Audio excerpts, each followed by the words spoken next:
नमस्कार दोस्तों, वेद वेदांत चैनल में आपका बहुत बहुत स्वागत है। श्री स्वामी जी के मुख से वेद मंत्रों के सही प्रमाणिक अर्थ जानने के लिए हमारे चैनल को लाइक, सब्सक्राइब और शेयर ज़्यादा से ज़्यादा करें, ताकि वेदों का अर्थ प्रमाण सहित सभी के पास पहुँचे। अगर आपको कोई भी शंका या समाधान चाहिए हो तो हमारे व्हाट्सएप नंबर पर आप मैसेज भी कर सकते हैं और नीचे कमेंट बॉक्स पर आकर आप मैसेज भी कर सकते हैं हमें। धन्यवाद। यो असौ आदित्ये पुरुषः सो असौ अहं खं ब्रह्म। यजुर्वेद अध्याय 36 का 17वां मंत्र शांति मंत्र है। बहुत प्रचलित है, सभी धार्मिक कर्मकांडों में शांति पाठ किया जाता है। आइए इस मंत्र को समझने का प्रयास करते हैं। द्यो शांति ही अंतरिक्षं शांति ही पृथिवी शांति ही आपः शांति ही ओषधयः शांति ही वनस्पतयः शांति ही विश्वे देवा शांति ही ब्रह्म शांति ही सर्वं शांति ही शांति ही एव शांति ही सामा शांति ही एधि। रहें देवद्यो शांति प्रदायक अंतरिक्ष हो शांति प्रदाता पृथ्वी शांति प्रदान करे हो आपः शांति विधाता औषधियां हो शांति करणी वनस्पति शांति कराएं विश्वदेव दे शांति ब्रह्म भी शांति सुधा सरसाएं सभी शांति दें शांति शांति हो मुझे शांति दें स्वामी। इस मंत्र में कामना की गई है द्यो अर्थात द्योतमान प्रकाशमान नक्षत्र ग्रहमंडल तारे आदि जो पृथ्वी से प्रकाशमान बिंदु के रूप में हमको दिखते हैं, सूर्य चंद्र आदि जो पृथ्वी पर पर्याप्त प्रकाश ऊर्जा हमको प्रदान करते हैं, अंतरिक्ष हम सब जानते हैं वह विस्तृत अंतरिक्ष जिसमें ये सब अवस्थित हैं, पृथ्वी जिस पर हम सबका निवास है, आपः का अर्थ व्यापक भी है। व्यापक होने का एक भाव फैलना है। जो द्रव पदार्थ फैलते हैं पृथ्वी पर पड़ने पर छोड़ने पर फैलने लगते हैं उनको आपः कहा गया है। द्रव पदार्थ सामान्यतः लोग आपः का अर्थ जल कर लेते हैं, शब्दार्थ के रूप में हम कह सकते हैं जो भी व्याप्त होने वाले फैलने वाले पदार्थ हैं वे सब आपा हैं। आपा परमात्मा को भी हम कहते हैं क्योंकि वह सर्वव्यापी है।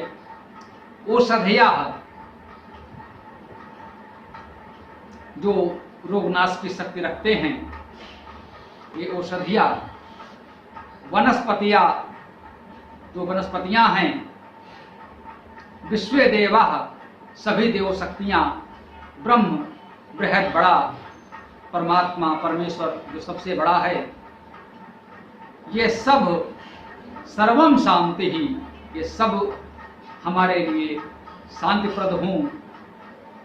शांति ही एव शांति ही शांति हो।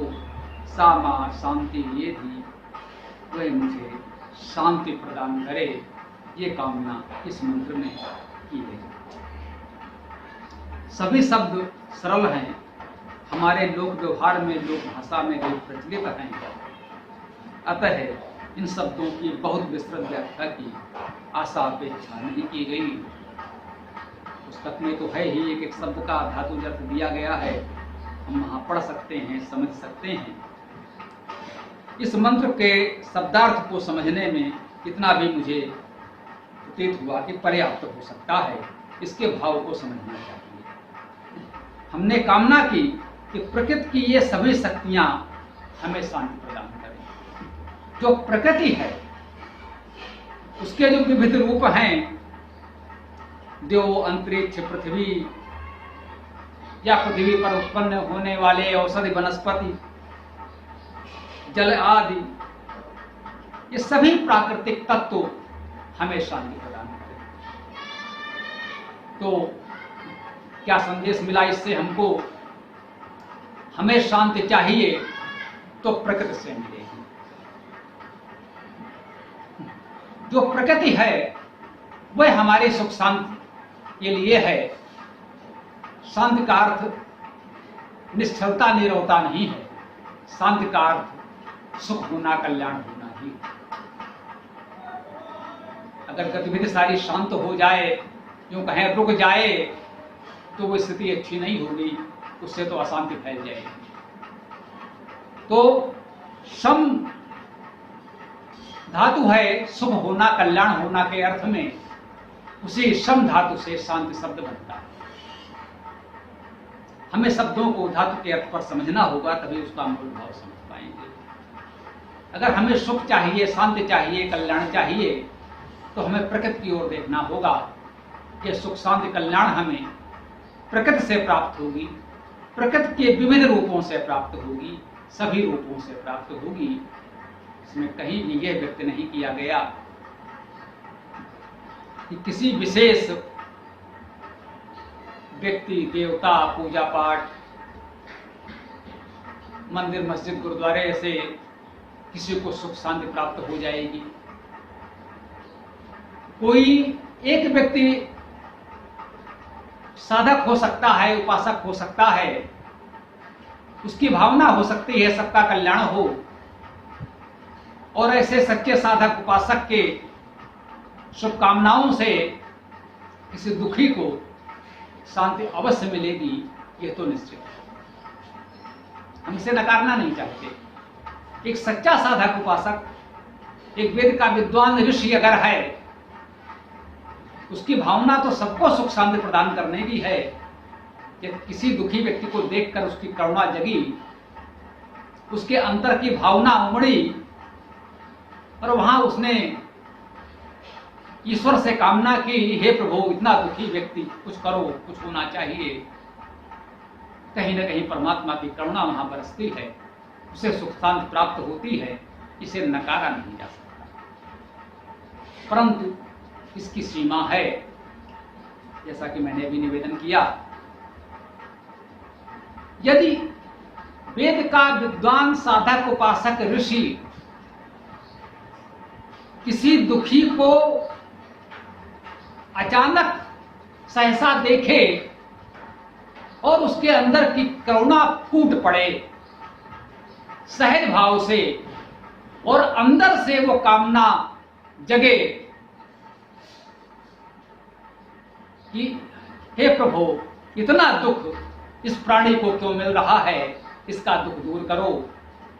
वो कुछ कहेगा नहीं, कुछ करेगा नहीं, उस दुखी व्यक्ति पर कोई उपकार नहीं करेगा, उस दुखी व्यक्ति से उसके बदले में कुछ भी नहीं चाहेगा। उस दुखी व्यक्ति का दुख दूर हो सकता है, उसको सुख शांति कल्याण प्राप्त हो सकता है। यह संभव है, ऐसा होता है। हम बिल्कुल मानते हैं ऐसा होता है। हम सबके जीवन में ऐसा अनुभव भी है, ऐसा होता है। यह भी संभवतः प्रकृति की, ईश्वर की एक व्यवस्था है। लेकिन ऐसा नहीं हो सकता कि कोई भी व्यक्ति या वही व्यक्ति जिसकी इस करुणा से किसी दिन दुखी व्यक्ति का कल्याण हो गया, सुख शांति प्राप्त हो गई, वो कहे अच्छा, मुझमें तो ये दिव्य शक्ति है, मुझमें ये चमत्कार है, मैं किसी भी दुखी को सुखी कर सकता हूँ, किसी भी सुखी को दुखी कर सकता हूँ, तो चलो इसका व्यवसाय किया जाए। उसने अपने साथी को जुटाए और एक व्यवसाय का आडंबर प्रारंभ कर दिया कि आओ भाई, हमारे महात्मा जी, गुरु जी के पास आओ, तुम्हारे सभी दुख ये दूर कर देंगे, इतनी दक्षिणा चढ़ाओ, इतना धन दो, इनका ये कार्य करो, इनके लिए ये करो, यही तुम्हारे परमात्मा हैं, भगवान हैं, परमेश्वर हैं, यही देवी देवता हैं, ये किसी देवी देवता के अवतार हैं, इनको कोई देवी देवता सिद्ध है, अतः इनके आशीर्वाद से दुख दूर हो जाता है, तो यह संभव नहीं है। यदि उसकी सहज करुणा से किसी का हित हुआ है, यह तो स्वाभाविक है, परंतु यदि वो व्यक्ति ऐसा करने लगेगा तो उसकी वह सामर्थ्य भी जाती रहेगी। जो सहज भाव से कभी उसने किसी का हित कर दिया है, अनजाने में कर दिया है, उसने कोई योजना नहीं बनाई, सहज करुणा फूटी, उस निश्चल निर्मल हृदय था, अतः उसका कल्याण हो गया, निस्वार्थ भाव से हो गया। परंतु जब उसमें स्वार्थ जुड़ जाएगा तो उसकी वह सामर्थ्य जाती रहेगी, समाप्त हो जाएगी। इस समय हम देख रहे हैं एक विचित्र सा रोग, गले का, फेफड़ों का, कोरोना के नाम से हम जान रहे हैं, पूरे विश्व में फैला है। देश के देश सारे कारोबार बंद कर देने पड़े, सारे कार्यकलाप स्थगित कर देने पड़े। कहा गया भाई ये मनुष्य से मनुष्य को फैल रहा है, तो मनुष्य मनुष्य के संपर्क में ही ना आए। यदि किसी को यह रोग होगा भी तो जब कोई उसके संपर्क में नहीं आएगा तो ये नहीं फैलेगा। इतने कार्यकलाप बंद करने का परिणाम क्या निकला? जब ये कार्यकलाप बंद किए गए तो रोगियों की संख्या कुछ 100 थी, उससे अधिक रोगी अब प्रतिदिन मरते हैं। महीनों सारे कार्यकलाप रोकने के बाद भी स्थिति ये बनी कि पहले कुल जितने रोगी थे उससे अधिक प्रतिदिन मरते हैं।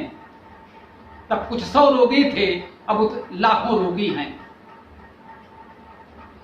कोई लाभ नहीं हुआ, कोई अंतर नहीं पड़ा। हाँ, इसके लिए किसी को दोष न दें। प्राकृतिक प्रकोप है, प्रकृति अपने तरीके से कार्य कर रही है। मानव अपने सामर्थ्य से बचने का, रोकने का प्रयास कर सकता है, करना चाहिए। परंतु इस महामारी ने एक बात तो सिद्ध कर दी कि जो भी मैं निवेदन कर रहा था कि कोई भी संत महात्मा, मंत्र तंत्र करने वाला, कोई साधु सन्यासी, कोई गुरुजी, कोई बाबा जी, कोई चमत्कारी संत कुछ नहीं कर सका। अब तक कोई संत महात्मा बाबा जी सामने नहीं आए कि मैं आशीर्वाद दे दूंगा तो ये कोरोना रोग ठीक हो जाएगा, मेरे यहां भीड़ लगाए रहो, कोई अंतर नहीं पड़ता, मेरे किसी भक्त को कोरोना नहीं होगा। ऐसा कहने का साहस करने वाला कोई बाबा सामने नहीं आया। इससे सिद्ध हो गया कि ऐसा कोई चमत्कार संभव नहीं है। तमाम स्थान प्रचलित हैं, फला मंदिर में, अमुक मंदिर उस स्थान पर है, वो सिद्ध पीठ है, सिद्ध स्थल है, सिद्ध स्थान है, तीर्थ है, वहां चले जाओ तो असाध्य रोग ठीक हो जाते हैं। कोई नहीं कह रहा है मेरे यहां आ जाओ तो कोरोना ठीक हो जाएगा। सब लोग कह रहे हैं भैया बंद रखो, किसी को मत आने दो, ऐसा ना हो कि हम ही को हो जाए। जितने भी चमत्कारी तथा कथित मंदिर, मस्जिद, तीर्थ स्थल थे, जो भी धर्म स्थल थे, जो भी धर्मगुरु बाबा जी थे, जो भी परम पूज्य गुरुदेव कहे जाने वाले आडंबरी संत थे, ये तथा कथित सारे नकली फर्जी संत पता नहीं कहां छुप कर बैठ गए हैं। कोई नहीं कह रहा है कि मेरे आशीर्वाद से कोरोना ठीक हो जाएगा, क्योंकि यह संभव ही नहीं है। ये लोगों को ठग रहे थे। यह सच्चा कष्ट है, व्यवहारिक सत्य है। इसमें उनका कोई चमत्कार, ठगी का तरीका काम नहीं आएगा, उसका कोई उपयोग नहीं है। कोई नहीं कह रहा है कि हम इसको दूर कर सकते हैं। इसके लिए हम उनकी ओर देख रहे हैं जो प्रकृति के उपासक हैं, जो चिकित्सक हैं, जो औषधियों वनस्पतियों के जानकार हैं, जो प्रकृति के जानकार हैं। हम उन ऋषियों के चिकित्सकों की ओर देख रहे हैं। इसका उपाय यदि कर सकेंगे तो वही करेंगे। मैं कहूं कि मेरे पास आओ, वेद मंत्र का मेरा प्रवचन सुन लो, तुम्हारा रोग ठीक हो जाएगा, यह संभव नहीं है। हाँ, इन सब कार्यों से आपको एक अच्छी जानकारी मिलती है, जीवन जीने की दिशा मिलती है, कठिन परिस्थितियों का सामना करने का विवेक साहस मिलता है। इतना लाभ होता है वेद को पढ़ने सुनने से। लेकिन वेद का मंत्र केवल पढ़ देने से कोई कष्ट दूर हो जाएगा, ये दावा नहीं किया जा सकता, नहीं किया जाना चाहिए। इस शांत मंत्र को हमने ही, मैं स्वीकार करता हूं, प्राकृतिक चिकित्सा के बीज के रूप में देखा था। प्राकृतिक चिकित्सा क्या है? प्राकृतिक चिकित्सा कहता है जो प्रकृति है, जिससे यह शरीर बना है, उन्हीं प्रकृति के तत्वों से इसका उपचार चिकित्सा भी संभव है। एक सीमा तक यह बात सत्य है। हम कहते हैं वेद से विभिन्न उपवेदों का विकास हुआ है, विभिन्न विद्याओं का विकास हुआ है, प्राकृतिक चिकित्सा भी उसमें से एक है, आयुर्वेद भी उसमें से एक है। प्राकृतिक चिकित्सा आयुर्वेद का ही एक प्रारंभिक रूप है, उससे अलग नहीं है। तो यह मंत्र अगर हमको बताता है कि द्योतमान, ज्योतिपुंज, अंतरिक्ष, रिक्त स्थान, पृथ्वी, जल, औषधियां, वनस्पतियां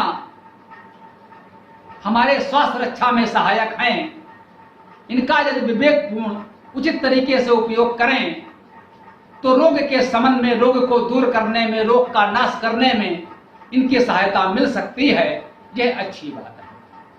इस विवेक को ग्रहण करें, इस पर शोध करें, प्रयोग करें, अध्ययन करें और कुछ निष्कर्ष निकालें कि हम इन प्राकृतिक तत्वों का उपयोग कैसे करें। मिट्टी, पानी, धूप, वायु, अंतरिक्ष, प्राकृतिक चिकित्सा में इन्हीं तत्वों का उपयोग होता है।